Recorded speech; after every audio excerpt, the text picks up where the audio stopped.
राधे राधे। जय जय श्री राधे। श्री हरिवंश राधा वल्लभ लाल की जय हो। सभी संतों हरि भक्तों की जय हो। हमारे ठाकुर जी महाराज की जय हो। वृंदावन धाम की जय हो। सभी संतों हरि भक्तों की जय हो। पूज्य गुरुदेव महाराज की जय हो। भगवान श्री कृष्ण की जय हो। भक्तमाल ग्रंथ की जय हो। जय श्री राधे। श्री हरिवंश। बहुत बहुत स्वागत है आपका हमारे चैनल में। हम ठाकुर जी के कृपा पात्र संतों और भक्तों के चरित्रों का श्रवण कर रहे हैं। आइए इसी श्रृंखला को आगे बढ़ाते हुए आज हम भक्त वेंकट की कथा का श्रवण करते हैं। जय श्री राधे। बहुत प्यारा चरित्र है, ध्यान से सुनिएगा। भक्त वेंकट। दक्षिण में पुलिवेंदला के समीप पाप घनी नदी के किनारे पर एक छोटे से गांव में वेंकट नामक एक ब्राह्मण निवास करते थे। ब्राह्मण भगवान श्री रंगनाथ जी का बड़ा भक्त था। वह दिन रात भगवान के पवित्र नाम का जप करता था। ब्राह्मण की पत्नी का नाम था रमाया। वह भी पति की ही भांति भगवान का भजन किया करती थी। माता पिता मर गए थे और कोई संतान भी नहीं थी, इसलिए घर में ब्राह्मण और ब्राह्मणी दो ही व्यक्ति थे। दोनों में बड़ा परस्पर प्रेम था। वे अपने व्यवहार बर्ताव से सदा एक दूसरे को सुख ही पहुंचाते रहते थे। पिता राजपुरोहित थे, इससे उन्हें अपने यजमानों से यथेष्ट धन संपत्ति मिली थी। वे बहुत ही सदाचारी, विद्वान, भगवत भक्त और ज्ञानी थे। उन्होंने मरते समय वेंकट से कहा था, बेटा, मेरी पूजा के कमरे से दक्षिण वाली कोठरी के आंगन के बीचों बीच 7 कल से सोने की मोहरों के गड्ढे हैं। मैंने बड़ी परिश्रम से धन कमाया है। मुझे बड़ा दुख है कि मैंने अपने जीवन में इसका सदुपयोग नहीं किया। बेटा, धन की 3 गतियां होती हैं। सबसे उत्तम गति तो यह है कि अपने ही हाथों से उसे सत्कार्य के द्वारा भगवान की सेवा में लगा दिया जाए।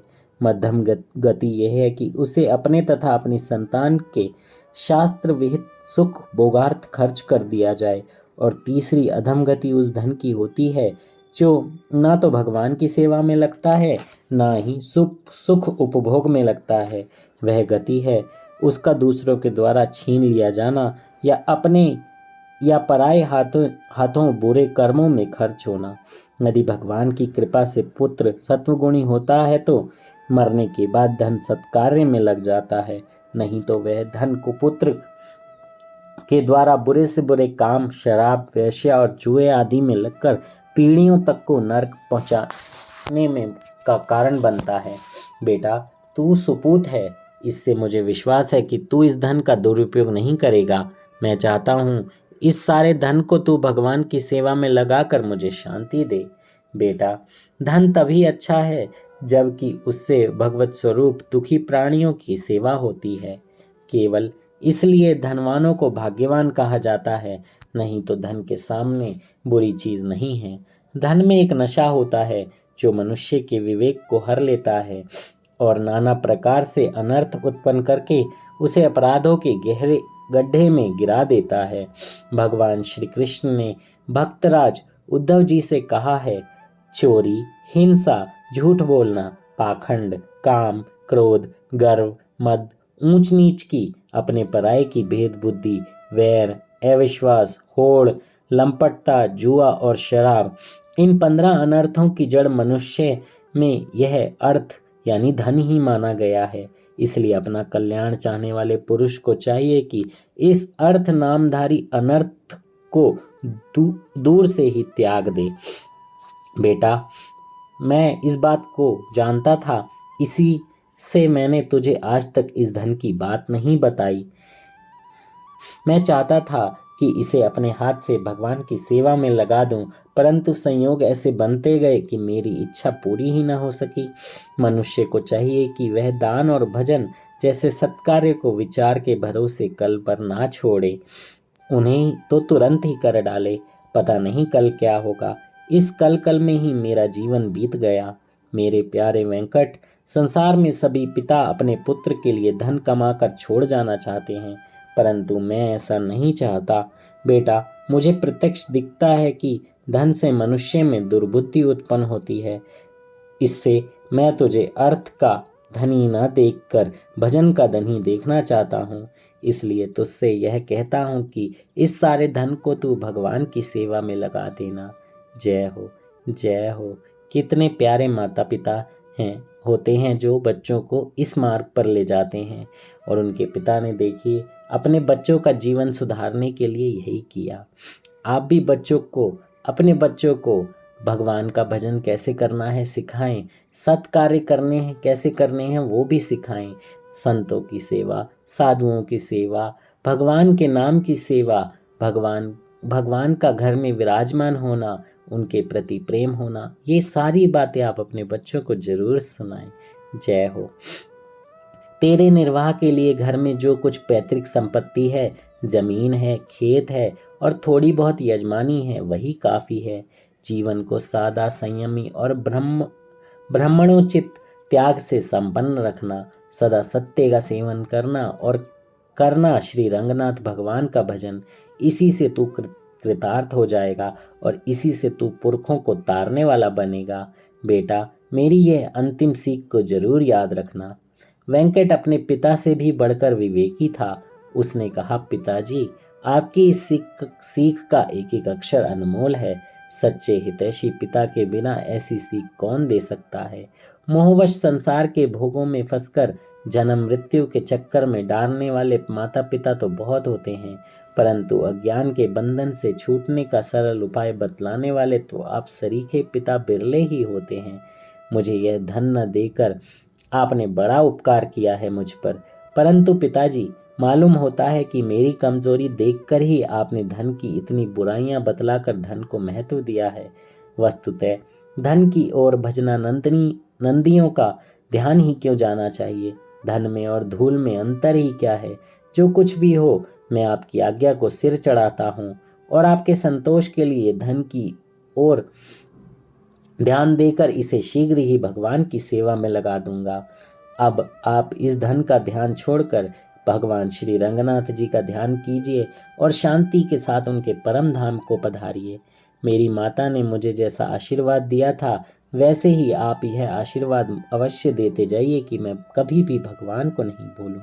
मेरा जीवन भगवत परायण रहे और आपकी पुत्रवधू भी भगवान की सेवा में ही संलग्न रहकर अपने जीवन को सफल करे। पिता ने तथास्तु कहकर भगवान में ध्यान लगाया और भगवान के नाम की ध्वनि करते करते उनका मस्तक फट गया। वेंकट और रमाया ने देखा कि एक उज्जवल सी ज्योति मस्तक से निकलकर आकाश में लीन हो गई। जय हो। वेंकट ने पिता का शास्त्र मर्यादा के अनुसार संस्कार किया।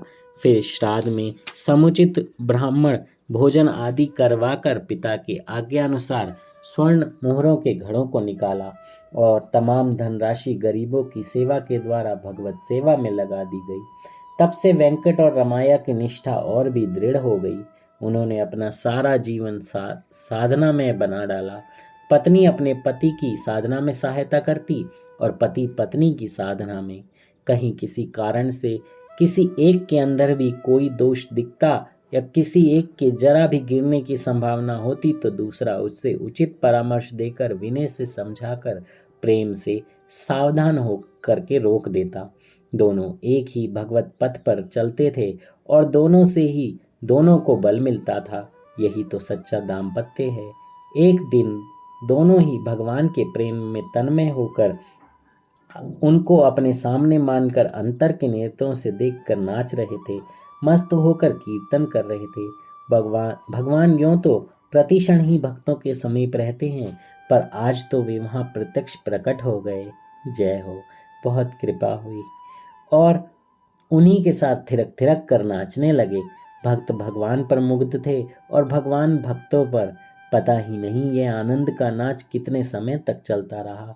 भगवान की इच्छा से जब वेंकट रमाया को बाह्य ज्ञान हुआ, तब उन्होंने देखा कि दोनों का एक एक हाथ से पकड़े अपने भगवान श्री रंगनाथ जी दोनों के बीच में खड़े हुए मंद मंद मुस्कुरा रहे हैं। जय हो। बोलो श्री रंगनाथ महाराज की जय। जय हो, जय हो। भगवान को प्रत्यक्ष देखकर दोनों निहाल हो गए। आनंद का पार नहीं था। उनका शरीर प्रेम आवेश से शिथिल हो गए। दोनों भगवान के चरणों में गिर पड़े। भगवान ने उठाकर दोनों के मस्तक अपनी दोनों जांघों पर रख लिए और उन पर से वे अपने कोमल कर कमल फिराने लगे। इतने में ही दिव्य विमान लेकर पार्षदगण पहुंच गए। भगवान अपने उन दोनों भक्तों सहित विमान पर सवार होकर वैकुंठ को पधार गए। कहना नहीं होगा कि भगवान के संस्पर्श से दोनों के शरीर पहले ही चिन्ह में दिव्य हो गए थे। जय हो। जय श्री राधे।